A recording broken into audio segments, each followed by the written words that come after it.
RSSകാരൻ അമേരിക്കയിൽ പോയാൽ എന്താണ് പറയുക, എന്താണ് ചെയ്യുക? ജാത്യാലുള്ളത് തൂത്താൽ മാറില്ല എന്ന് പറഞ്ഞതുപോലെയാണ് സംഘികളുടെ കാര്യം. ഷൂ വർക്കറുടെ പിൻഗാമികളായ അവർ ഇപ്പോഴും വെള്ളക്കാരുടെ ഷൂ നക്കൽ തുടരുകയാണ്.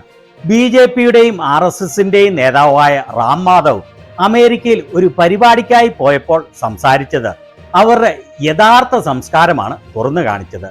അതുപോലെ കോൺഗ്രസും പ്രതിപക്ഷവും പറയുന്നത് പോലെ അമേരിക്കയുടെയും ട്രംപിന്റെയും മുൻപിൽ മോദിയും മോദി മന്ത്രിസഭയും പരിപൂർണമായി മുട്ടുമടക്കിയിരിക്കുകയാണ് എന്നും ഇയാളുടെ സംസാരം പരിപൂർണമായി തെളിയിച്ചിരിക്കുകയാണ്. അത് മാത്രവുമല്ല, അയാളെ ഒരു അമേരിക്കക്കാരൻ ആട്ടി ഓടിക്കുന്നതും കാണേണ്ടത് തന്നെയാണ്. അതുപോലെ ഇവരുടെ പാദസേവയെ കളിയാക്കിക്കൊണ്ട് കോൺഗ്രസ് കേരള ഘടകം പങ്കുവച്ച മൂവി സീനും കാണേണ്ടതാണ്. ഇക്കാര്യങ്ങളൊക്കെ നമുക്ക് വ്യക്തമായി കാണുകയും അവലോകനം ചെയ്യുകയും ചെയ്യാം. ചാനൽ ഇഷ്ടപ്പെടുന്ന സബ്സ്ക്രൈബ് ചെയ്യാത്തവർ സബ്സ്ക്രൈബ് ചെയ്യാൻ മറക്കല്ലേ. അമേരിക്കയിലെ ഒരു കൺസർവേറ്റീവ് തിങ്ക് ടാങ്ക് ആണ് ഹഡ്സൺ ഇൻസ്റ്റിറ്റ്യൂട്ട്. ഇന്ത്യൻ അമേരിക്കൻ ബന്ധങ്ങൾ ചർച്ച ചെയ്യുന്നതിനായി ദ ന്യൂ ഇന്ത്യ കോൺഫറൻസ് എന്ന പേരിൽ മിനിഞ്ഞാന്ന് 23-ാം തീയതി അവർ ഒരു ചർച്ച നടത്തി. അതിൽ സംസാരിച്ച ആളുകളുടെ ലിസ്റ്റാണ് ഇത്. ഇന്ത്യയിൽ നിന്ന് ശിവസേന ഉദ്ധവ് താക്കറെ വിഭാഗത്തിലെ മുൻ രാജ്യസഭ MP പ്രിയങ്ക ചതുർവേദിയെയും RSSന്റെ നേതാവായ റാം മാധവിനെയും അവർ ഇതിന് ക്ഷണിച്ചു. അയാൾ BJPയുടെയും നേതാവാണ്, മുൻ ജനറൽ സെക്രട്ടറി ആയിരുന്നു. അവിടെ വെച്ച് അയാൾ സംസാരിച്ചത് കേട്ടാൽ ഇന്ത്യക്കാർ നാണിച്ച് തല താഴ്ത്തണം. സത്യത്തിൽ ഇന്ത്യക്കാരല്ല, സംഘികൾ മാത്രം നാണിച്ച് തല താഴ്ത്തിയാൽ മതി. കാരണം സംഘികളെ പോലെ നട്ടലില്ലാത്തവരല്ല മറ്റ് ഇന്ത്യക്കാർ. ഇവിടെ അയാൾ സംസാരിക്കുന്നത് കേട്ടുകൊള്ളൂ. We lagged behind. We agreed to stop buying oil from Iran. We agreed to stop buying oil from Russia, facing so much criticism from our Indian opposition. We agreed for 50% tariffs. Agreed means we did not say anything. We maintained our patience. 50% tariffs we agreed. Today, in the new trade deal also, we agreed for 18% tariffs, higher than what it used to be. I mean, average tariff. So, where is India lagging behind in that? What are those issues that where India is not doing enough? That's a big question. ഞങ്ങൾ എന്തിലാണ് കുറവ് വരുത്തിയത്? Trump പറഞ്ഞതനുസരിച്ച് ഇറാനിൽ നിന്ന് എണ്ണ വാങ്ങുന്നത് നിർത്തലാക്കാൻ ഞങ്ങൾ സമ്മതിച്ചു. റഷ്യയിൽ നിന്ന് എണ്ണ വാങ്ങുന്നത് നിർത്തലാക്കാൻ ഞങ്ങൾ സമ്മതിച്ചു.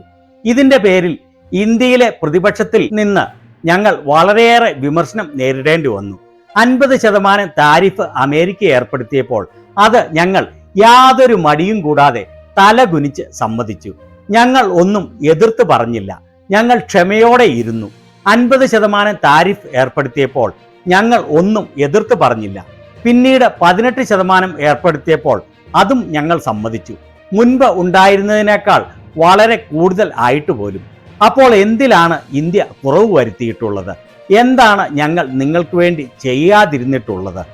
ഇന്ത്യ ഏത് കാര്യമാണ് ആവശ്യത്തിന് ചെയ്യാത്തത്? അമേരിക്കയിൽ അമേരിക്കക്കാരുടെ മുൻപിൽ അയാൾ തുറന്നു പറയുകയാണ്, നിങ്ങൾക്ക് വേണ്ടി പറഞ്ഞതെല്ലാം ഞങ്ങൾ ചെയ്തു. തല കുനിക്കേണ്ടിടത്തെല്ലാം തല കുനിച്ചു. നട്ടല് വളച്ച് നട്ടലില്ലാത്തവരായി മാറി. പ്രതിപക്ഷം വിമർശിച്ചിട്ട് പോലും ഞങ്ങൾ നട്ടല് വളയ്ക്കുന്ന കാര്യത്തിൽ ഒരു കുറവും വരുത്തിയിട്ടില്ല. ഇതിൽ കൂടുതൽ എന്താണ് ഞങ്ങൾ ചെയ്യേണ്ടത്? ഒരു നാണവുമില്ലല്ലോ ഇയാൾക്ക് ഇങ്ങനെ പറയാൻ. പക്ഷെ പറഞ്ഞതെല്ലാം 100% സത്യമാണ്. ആ കാര്യത്തിൽ അയാളെ അഭിനന്ദിക്കാതെ തരമില്ല. ട്രംപിന്റെ മുന്നിൽ, വെള്ളക്കാരുടെ മുന്നിൽ, അമേരിക്കയുടെ മുൻപിൽ, സ്വാതന്ത്ര്യ സമരകാലത്ത് ബ്രിട്ടീഷുകാരുടെ മുൻപിൽ നട്ടല് വളച്ചതുപോലെ മോദിയും കൂട്ടരും ഇപ്പോഴും നട്ടല് വളയ്ക്കുകയാണ്. ഞങ്ങളുടെ സ്നേഹത്തിൽ എന്ത് കുറവാണ് ഞങ്ങൾ വരുത്തിയിട്ടുള്ളത് എന്ന് വെള്ളക്കാരോട് ചോദിക്കുകയാണ്. സ്വന്തം രാജ്യത്തെ ജനങ്ങളെ വഞ്ചിച്ചു പോലും ഞങ്ങൾ നിങ്ങൾക്ക് പാദസേവ ചെയ്തില്ലേ, വിടുപണി ചെയ്തില്ലേ എന്ന്. അടിമകൾ എന്ന് പറഞ്ഞാൽ സംഘി അടിമകളാണ് യഥാർത്ഥ അടിമകൾ. ഇതിനെ കളിയാക്കിക്കൊണ്ട് ഒരു ഉഗ്രൻ മൂവി സീനാണ് കോൺഗ്രസ് കേരള ഘടകം പങ്കുവച്ചത്. അല്ല, ഈ അമേരിക്കയിൽ പോവാന്നൊക്കെ പറയുന്നത് മനുഷ്യ ജീവിതത്തിൽ ആകെ കിട്ടുന്ന ഒരു ചാൻസ് ആണ്. അതുകൊണ്ടാണല്ലോ ഞാൻ പോകുന്നത്.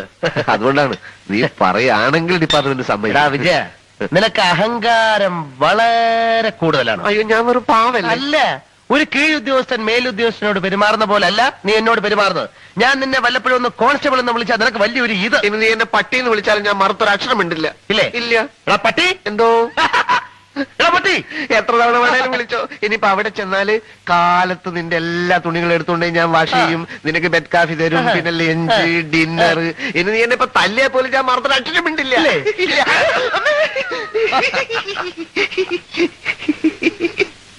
തല്ലിക്കോ, ഇനിയും തല്ലിക്കോ, എങ്ങനെയെങ്കിലും.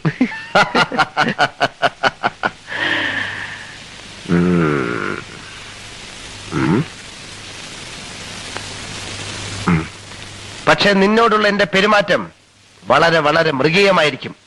ഞാൻ നിന്റെ മുഖത്ത് കാറി തുപ്പും, ചെരുപ്പൂരി അടിക്കും, അഴുക്ക് ചാലിപ്പിടിച്ച് തള്ളും. അത്രയല്ലേ ഉള്ളൂ, ഞാൻ സഹിക്കും. കമ്മീഷൻ സമ്മതിക്കുമോ എന്തോ? നീ വാശി പിടിച്ച അങ്ങേര് സമ്മതിക്കും. Please please. ഞാൻ നോക്കാം. അയ്യോ, സംസാരിച്ച് നേരം പോയത് അറിഞ്ഞില്ല. മീനവിയൽ എന്തായോ എന്തോ എന്തോ നല്ല കവള്. അക്ഷരാർത്ഥത്തിൽ ഇതുതന്നെയാണ് റാം മാധവ് അവിടെ ചെന്ന് കാണിച്ചത്. പിയേറ്റർ ഫ്രൈഡ്രിച്ച് എന്ന അമേരിക്കൻ ആക്ടിവിസ്റ്റ് ന്യൂനപക്ഷങ്ങളെ പീഡിപ്പിക്കുന്ന RSSനെ ഇവിടെ ക്ഷണിച്ചതിൽ പ്രതിഷേധിച്ചുകൊണ്ട് ഇറങ്ങി. അദ്ദേഹം എക്സിൽ പങ്കുവച്ചതാണ് ഇത്. എന്റെ പിന്നിൽ നിൽക്കുന്ന മനുഷ്യൻ റാം മാധവ് ആണ്. ഹിന്ദു ദേശീയവാദി പാരാമിലിറ്ററി ആയ RSSനെ 1981 മുതൽ ഇയാൾ സേവിക്കുന്നതാണ്. 2015 ഇയാൾ ക്യാമറയുടെ മുന്നിൽ വെച്ച് പരസ്യമായി പറഞ്ഞു, RSS പാകിസ്ഥാനെയും ബംഗ്ലാദേശിനെയും നശിപ്പിച്ച് ഇന്ത്യയോട് കൂട്ടിച്ചേർത്ത് ഒറ്റ ഹിന്ദുരാഷ്ട്രം ആക്കുമെന്ന്. RSSന്റെ ദേശീയ എക്സിക്യൂട്ടീവിൽ ഉള്ള ആളാണ് ഇയാൾ. ഇന്ന് വൈറ്റ് ഹൗസിൽ നിന്ന് 4 ബ്ലോക്കുകൾ മാത്രം അകലെയുള്ള ഹഡ്സൺ ഇൻസ്റ്റിറ്റ്യൂട്ട് ഒരു അമേരിക്കൻ പോളിസി പാനൽ ഡിസ്കഷനിൽ ഇയാളെ ഇരുത്തി. റാം മാധവ് അവിടെ സംസാരിച്ചിട്ട് പുറത്തു വന്നപ്പോൾ ഇയാൾ കയ്യോടെ പിടികൂടി ഇന്ത്യയിലെ മാധ്യമങ്ങൾ ചോദിക്കാൻ തയ്യാറാവാത്ത ചോദ്യങ്ങൾ തുറന്ന് ചോദിക്കുകയാണ്. അത് കണ്ടുകൊള്ളൂ. Shri Madhavji, how you doing? What do you have to say about the RSS burning Christians alive? What do you have to say about the RSS gang raping Muslim women? What do you have to say about the RSS massacring Christians and Muslims in India? Lynching people for eating beef. Hey Shri Madhavji, why are you in America? Why are you in America, Madhavji? What's your agenda? What's your agenda in this country? What are you trying to accomplish? What are you attempting to influence in terms of American politics? Who are you meeting with? Who are you meeting with? Are you reporting it? And most importantly, Shri Madhavji, what do you have to say about the RSS gang raping Muslim women, raping Christian nuns? Nothing? Madhavji, എന്തുണ്ട് വിശേഷം? RSS ക്രിസ്ത്യാനികളെ ജീവനോടെ കത്തിച്ചു കൊല്ലുന്നതിനെ കുറിച്ച് നിങ്ങൾക്ക് എന്താണ് പറയാനുള്ളത്? മുസ്ലിം സ്ത്രീകളെ RSS കൂട്ടബലാത്സംഗം ചെയ്യുന്നതിനെ കുറിച്ച് നിങ്ങൾക്ക് എന്താണ് പറയാനുള്ളത്? RSS ഇന്ത്യയിൽ ക്രിസ്ത്യാനികളെയും മുസ്ലിങ്ങളെയും കൂട്ടക്കൊല ചെയ്യുന്നതിനെ കുറിച്ച് നിങ്ങൾക്ക് എന്താണ് പറയാനുള്ളത്? ബീഫ് കഴിച്ചതിന്റെ പേരിൽ ആൾക്കൂട്ട കൊലപാതകം നടത്തുന്നതിനെ കുറിച്ച് എന്താണ് പറയാനുള്ളത്? നിങ്ങൾ എന്ത് കാരണത്താലാണ് അമേരിക്കയിൽ വന്നത്?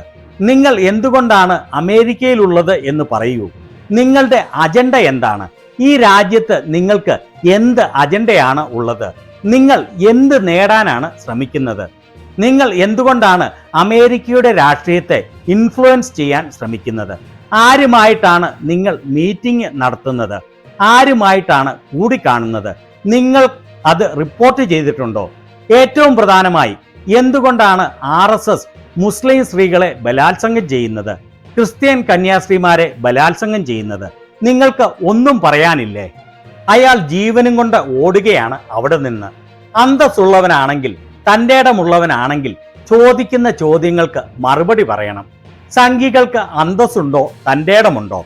അമേരിക്കക്കാരുടെ മുൻപിൽ ഞങ്ങൾ എന്ത് കുറവാണ് വരുത്തിയത്, എന്താണ് ഇനിയും ഞങ്ങൾ ചെയ്തു തരേണ്ടത് എന്ന് നാണംകെട്ട് ചോദ്യം ചോദിച്ചതിനെ വിമർശിച്ചുകൊണ്ട് ഇന്ത്യയിലെ പ്രമുഖ ചരിത്രകാരനായ അശോക് കുമാർ പാണ്ഡെ എക്സിൽ കുറിച്ചത് ഇങ്ങനെയാണ്: അല്ലയോ രാജാവേ, ഞങ്ങൾ എവിടെയാണ് കുറവ് വരുത്തിയത് എന്ന് BJP നേതാവ് റാം മാധവ് അമേരിക്കയിൽ ചെന്ന് ചോദിക്കുകയാണ്. നിങ്ങൾ പറഞ്ഞതനുസരിച്ച് ഞങ്ങൾ ഇറാനിൽ നിന്നും റഷ്യയിൽ നിന്നും എണ്ണ വാങ്ങുന്നത് നിർത്തി. നിങ്ങളുടെ മുന്നിൽ തലകുനിച്ച് താരിഫുകളെല്ലാം ഞങ്ങൾ അംഗീകരിച്ചു. ഇനി എന്തു കുറവാണ് അവിടെയുള്ളത്? കുറവ് നട്ടെല്ലിനാണ് സാർ. നിങ്ങൾ മുട്ടുമടക്കും തോറും തല കുനിക്കും തോറും അവർ നിങ്ങളെ കൂടുതൽ തല കുനിപ്പിക്കും. ചോദ്യം ഇതാണ്, എന്തുകൊണ്ടാണ് ഇതുപോലെ തല കുനിക്കുന്നത്, മുട്ടുമടക്കുന്നത്? അമേരിക്കയിൽ ചെന്ന് അവരുടെ മുന്നിൽ പരസ്യമായി ഞങ്ങളെല്ലാം ചെയ്തു തന്നു, എന്ത് കുറവാണ് ഞങ്ങൾ വരുത്തിയത് എന്ന് ചോദിച്ചിട്ട് ഇന്ത്യയിൽ വന്നപ്പോൾ അയാൾ എക്സിൽ ഒരു കുറിപ്പിട്ടു, ഒരാൾ ഈ വീഡിയോ പോസ്റ്റ് ചെയ്തതിനെ കോട്ട് ചെയ്തുകൊണ്ട്. ഞാൻ പറഞ്ഞത് തെറ്റാണ്. ഇന്ത്യ റഷ്യയിൽ നിന്ന് എണ്ണ ഇറക്കുമതി ചെയ്യുന്നത് നിർത്തലാക്കാമെന്ന് ഒരിക്കലും സമ്മതിച്ചിട്ടില്ല. അതുപോലെ 50% താരിഫ് ഇന്ത്യ ശക്തമായി എതിർത്തതാണ്. ഇത് കാണുമ്പോൾ എനിക്ക് ചിരിയാണ് വരുന്നത്. അമേരിക്കയിൽ ചെന്ന് സത്യസന്ധമായി പറഞ്ഞു, ഞങ്ങൾ നിങ്ങളുടെ മുൻപിൽ പരിപൂർണമായി തലകുനിച്ചു എന്ന്. തിരിച്ച് ഇന്ത്യയിൽ വന്നപ്പോൾ സംഘികൾക്ക് വേണ്ടി എഴുതി, ഞാൻ പറഞ്ഞത് തെറ്റാണ്, ഇന്ത്യ റഷ്യയിൽ നിന്ന് എണ്ണ വാങ്ങുന്നത് നിർത്താമെന്ന് സമ്മതിച്ചിട്ടില്ല, 50% താരിഫ് ഏർപ്പെടുത്തിയപ്പോൾ ശക്തമായി എതിർത്തു എന്നൊക്കെ. ഇതൊക്കെ എല്ലാവർക്കും അറിയാവുന്ന കാര്യമാണ്. മിസ്റ്റർ നട്ടലില്ലാത്ത സംഘി മാധവ് അമേരിക്കയിൽ ചെന്ന് വെള്ളക്കാരന്റെ മുൻപിൽ അവരുടെ തനി സ്വഭാവം കാണിച്ച BJP യെ കുറിച്ച് നിങ്ങളുടെ അഭിപ്രായം എന്താണ്?